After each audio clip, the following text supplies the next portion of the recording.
This message comes from NPR sponsor, the Capital One Venture X Business Card. Earn unlimited double miles on every purchase with the Capital One Venture X Business Card. What's in your wallet? Terms apply. See CapitalOne.com for details. This is Planet Money from NPR. Hi, it's Kenny Malone, and over the weekend, the United States military struck Caracas and brought Venezuelan President Nicolás Maduro to the United States for trial. American President Donald Trump is saying the U.S. will, quote, run Venezuela.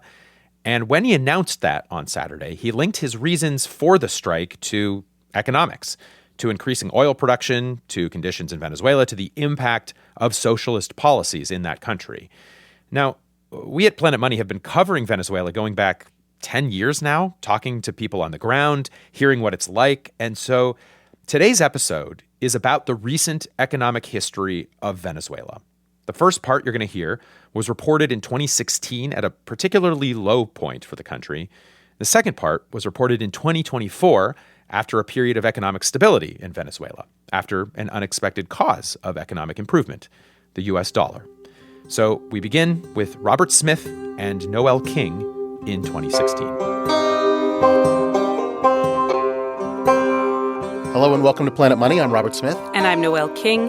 Venezuela used to be a relatively rich country. It had money and prestige, and most importantly, it had oil. Venezuelans used to brag that they had the largest reserves of oil in the world. Today on the show, we have an economic horror story about a country that made all the wrong decisions with that oil money. It's a window into the fundamental way that money works and how, when you try to control it, you can lose everything.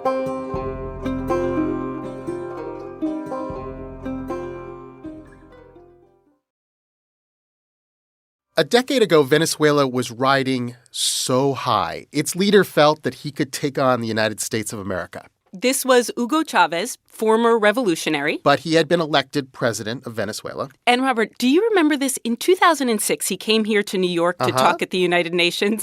And President George Bush had just spoken at the UN the day before. Chavez stands there and he says, yesterday, the devil stood right here. The devil. And then I love this part. Chavez is a total straight man. He crosses himself, he makes prayer hands, and then he waves away and he says, I can still smell the sulfur. Huele a azufre todavía. And everybody cracked up, except probably George Bush. But it was kind of funny, right? Back in those days, Hugo Chavez made a sport of straight up trolling the United States whenever he could. He would point out how terribly the U.S. was treating its poor and how sad it made him. We, Venezuelan people, loves you. I want to be your brothers.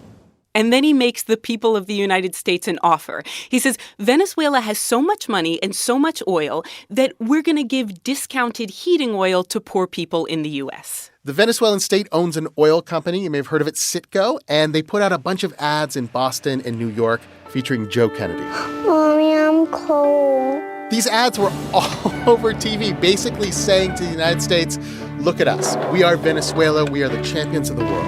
I'm Joe Kennedy. Help is on the way. Heating oil at 40% off from our friends in Venezuela at Citgo. Call me at Citizen This Center. is Hugo Chavez's style, right? He uses oil money to buy love and to buy power. The foundation for the collapse started, as it always does, during these boom years. Chavez wasn't big into saving any of his oil money for, the day when it will run out. He was a socialist. He was a populist. He wanted to spend the money, especially on programs for the poor. Food subsidies, education programs. Pretty much it was a time of economic bonanza. Alejandro Velasco grew up in Caracas. He's a professor at NYU now. And he says all that oil money started to dominate the economy. Oil was by far the biggest export. It paid most of the government's bills. And in the meantime, everything else in the economy wilted. No one wanted to build a factory. No one wanted to grow food because the oil business was lucrative enough. Yeah, when the country needed something, it just bought it from someplace else. Why make it yourself? When you could just buy the import with very cheap dollars. Yeah, why make auto parts when you can buy auto parts from abroad? Why make shoes? Make shoes. Buy shoes. Milk. Anything. Cheese. Anything. Just buy it. Just buy it. Absolutely. Ready-made. Not have to worry about having to go through all the procedures and, investment domestically to have to do that. You just buy it from abroad, right? And so it makes you hugely dependent on imports. So you have a country that is living and breathing oil money. They would sell the oil, which is priced in U.S. dollars, then convert it to the Venezuelan currency called bolivars, and then every centimo of it is spent to keep the country running, to feed and clothe themselves. And then all of a sudden, there's a problem. In 2003, the oil workers go on strike. There is no oil. There is no money. Venezuela desperately needed cash, desperately needed dollars to do everything, anything that we've been talking about, buy imports that it required, right? Chavez freaks out. He has bills to pay. He's worried about his own currency, the bolivar, losing value. And so to keep the whole economy stable, he decides to fix the exchange rate between the bolivar and the dollar. Chavez essentially said the value of our money is what I say it is. And if you want dollars, you have to come to the government. You have to come to me. So it makes financial sense. It actually makes economic sense as an emergency measure. What happened is that this measure was kept and maintained throughout, even to today. And this was the economic time bomb. Right. Even after the oil workers' strike was settled, Chavez kept it so that every major transaction in the country still involved the government. If you wanted dollars, you needed permission to have them. The government set the exchange rate. The government could approve or reject any transaction. Here's how it would work. Alex Rosenberg was a clothing importer in Caracas. He brought in underwear, jeans, dress shirts, casual shirts, sweaters, jackets, blazers. And would these have your name on them? No, they wouldn't. They would have a couple of brands on them. He was no Calvin Klein. He was Alex Rosenberg. Now, in order to import clothing, he needed to pay his suppliers in dollars. And in order to get the dollars, he now had to go to the government and prove that he wanted to bring in something essential. So the government would give him the list. They printed entire official Gazette documents where... Like books of papers? Yeah, books of code, basically, where you would check whether or not a particular material or a particular article of clothing had been centrally authorized by the government. What is this, alphabetical? You'd go down and you'd find underwear? You would find men's underwear made out of polyester, cotton, other fabrics. And then you would check in the book if the government deemed this important enough to buy, essentially. Basically. And, the government didn't just believe you when you said, oh, there's a shipment of underwear out there. No. You had to show them proof that the underwear existed. Here's a picture of the underwear. Here's a picture of the brand. Here's what they're going to look like. Here's what they're made of. And here's what they cost. And then you say, I need $10,000? And you say, I need X amount of, pieces of underwear at X dollars, totaling X amount of dollars. And I should note, Noel, this is all for permission to spend his own money. I mean, Alex was paying for the underwear. All this bureaucracy was just to see if he could exchange his local bolivars for dollars. And this might seem insane. It's a little insane. This might seem very insane. But as long as the price of oil was high, there weren't actually a lot of serious problems. The government would eventually give you your dollars, and your underwear came into the country, and all was well.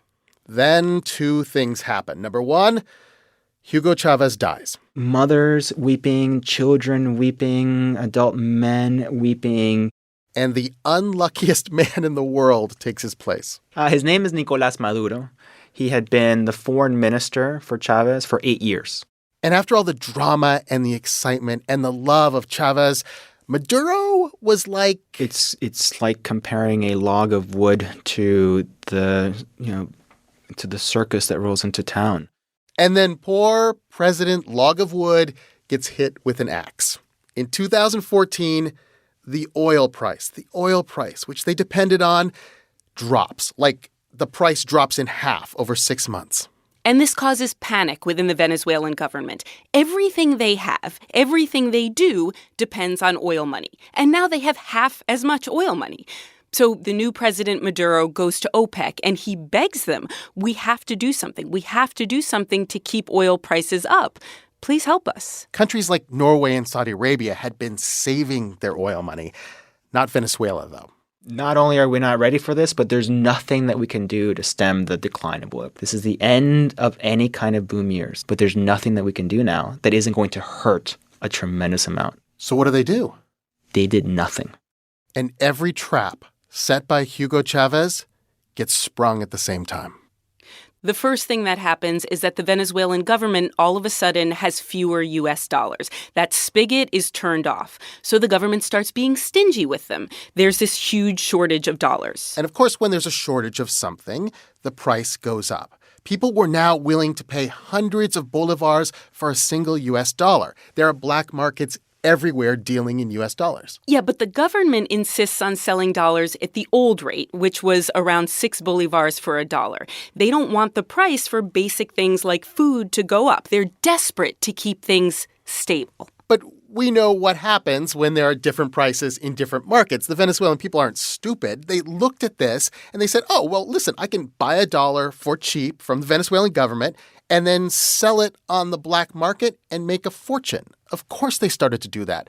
And Alejandro says there was this amazing scam. Raspar tarjetas. It was called el raspao, the scratch. The scratch. The scratch. People would buy an airplane ticket to New York, say. They would tell the government, oh, we really need dollars for our essential trip to New York. But then they wouldn't travel. And so you had the mystery of the airplanes that had all their seats sold, but no one was riding on them.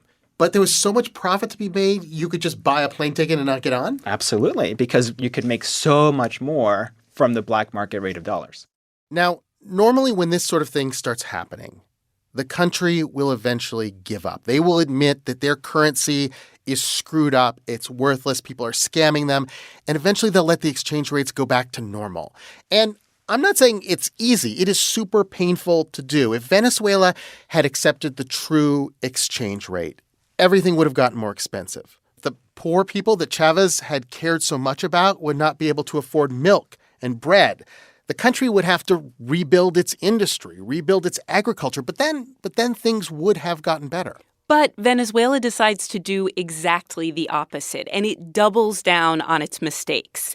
They even did something which sounds so confusing. They created different exchange rates for different people and different products. Yeah, and since it was confusing, there were more ways to scam the government, more ways to make money off these fake exchange rates. So the government thinks, okay, we'll print more money. Absolutely wrong move. Inflation soared. Okay, so we'll stop reporting our inflation numbers or any numbers, in fact. We will hide how badly the economy's doing. But of course, people figure it out. They can see the prices for items in the stores, and the prices are going crazy. Okay, so prices are going crazy. We will mandate price controls. We'll say you can only make so much profit. This is even worse because businesses find that they're losing money every month. I mean, why keep selling products if you can't make any money? And even if you do make a little bit of money out of your business, that money is increasingly worthless because of the inflation. This is really bad for Venezuela. It is incredibly bad. And it becomes impossible to import anything. I mean, that's what happened to Alex, the clothing guy with the underwear, right? But his last big shipment was for something essential. It was for medical supplies. We wanted to import a shipment of nonwoven fabric, which is basically that blue fabric that's used for surgical ropes. Oh, so the stuff you'd see in the hospital. Yeah. Like you wanted to bring in bolts of this so you could make surgical clothing. Yeah. Literally the stuff that the neurosurgeon would have needed for surgery to save people's lives. And Alex goes to the government for approval to spend dollars on it. And every day he waits for that approval. You go to your computer every morning once you get to the office. You open that system and you're like, okay, let's see if I hit the lottery today. And they've authorized my goods. And you're hitting refresh and just seeing like, no. Or no change in status, basically. And how long can this go on for? We're still waiting to have those goods cleared. And we still owe that money to our suppliers in Asia. So Alex does what he never wanted to do. He freezes his business. He steps away from it and stops importing anything. And this happens over and over and over again with all of the things that Venezuela is importing, which is basically everything. Clothing and medicine and electronics and food. No one can get any dollars to bring anything into the country. And this is how a crisis gets built out of simple economic decisions. Without a real currency, there are massive shortages. There are these dangerous hospitals. The government is cutting school days and office hours just to save electricity. And all of this in a country that is still exporting oil. It is still bringing in billions of dollars, and it is not enough to save them. And no one seems to know what should happen next. This is a country in the middle of a political stalemate because no politician wants to do the drastic things, and they would be drastic, that are going to be necessary to fix this. The NYU professor, Alejandro, says that everyone's still just praying that the oil prices will go back up, that more dollars will just solve everything. It's not like we don't know this story. I'm an historian of Venezuela. I wrote about this, right? I wrote a whole book about it, right? But we just really crave those good times. And it seems like every time the bad times come, we just say, well, at least sometime in the future we'll have another good roll. Instead of fixing the problem, which is that the whole economy is based on something volatile. And if you try to maintain control no matter what, you're going to lose it.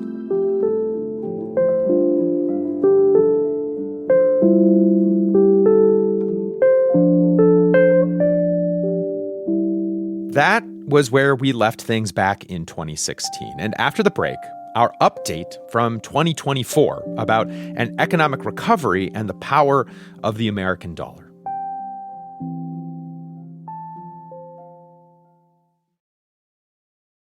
We checked in again 8 years later in 2024. Amanda Aronchik picked up that story. Since our episode first aired, the Venezuelan economy has stabilized a bit, but not before inflation spiraled even further out of control, like truly wildly out of control. And at some points, you would see people walking around with bags full of cash. This is NYU professor Alejandro Velasco in 2024. He reminds us that almost right after our episode published back in 2016, Donald Trump was elected president.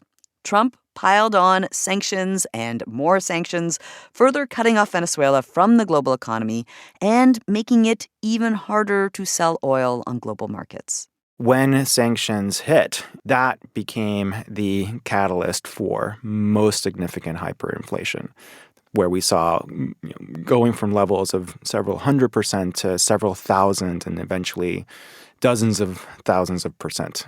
By 2018, it was estimated that inflation peaked at 65,000%, making even those bags of Venezuelan bolivares essentially worthless. Those who are able to begin to sell off their local currency and try to trade it as much as they can into a more stable currency like the dollars. That year, when hyperinflation peaked, Venezuela's population, according to the International Monetary Fund, dropped by 5%. Much of that was because people were fleeing the humanitarian crisis. And many of those folks who left the country, they now send money back home. They send remittances. And those remittances have been key to what happened next. The U.S. dollar started to take over. And this, Alejandro says, is how the turnaround began. You started to see targeted sectors of the economy turn over into dollars. The reason why this is significant is because the government controls the flow of currency and at the time tightly controlled the flow of dollars. And so this was really an acknowledgement that it was no longer going to control that flow. The government eventually relaxed currency controls in 2019. But even before then, people started turning to the stability of the dollar to pay for things like groceries and household supplies. American dollars allowed people to plan for the future again. It is the single greatest factor to the stabilization of Venezuela's economy, without a doubt. The economy for the average Venezuelan also shifted to rely more on those remittances, that cash that was being sent or brought from relatives outside of the country.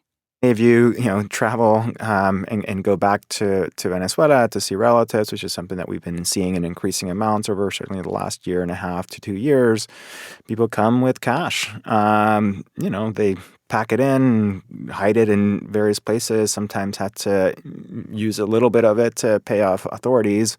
But that's how some of that cash is being brought, and then it's stored in, under mattresses and other ways to try to keep safe.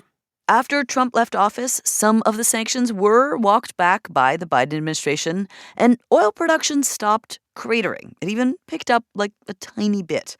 And throughout this process, the American dollar has stuck around. And this has made a type of inequality in Venezuela worse. If you have, for instance, relatives abroad who can send remittances in dollars, if you have access to state resources that are increasingly paid out in dollars, if you have access to the private sector, especially the large-scale banking and other sectors, then yes, you have access to the dollarized economy. But if you're shut out of that, which is the case for most of the population, you continue to struggle. More than 7 million people have left Venezuela since all of this started. Inflation is more stable, but it's still high. And oil production is down, and GDP is way down from what it used to be. So hopes for a big recovery tend to hinge on hoping for some big government policy changes. And those, they are not likely to happen anytime soon. There was a presidential election on July 28th. The official results put Nicolás Maduro as the winner, but the U.S. and most international observers question that outcome. The consensus is that the opposition candidate Edmundo González got more votes. This kicked off a tighter crackdown on opposition to the government. And then after weeks of standoff, Maduro all but secured his third term in office when his rival González signed a letter accepting defeat, and he fled to Spain. He now says he was forced to sign it. And because of all this, our NYU professor, Alejandro Velasco, he is not expecting big changes in economic policy anytime soon. But, he says, at least the economy has stabilized.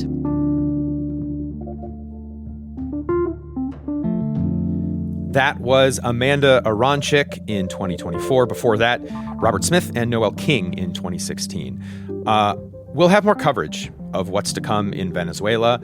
Keep an eye on our feed for that. And listen, we're watching this and making sense of this, just as you are.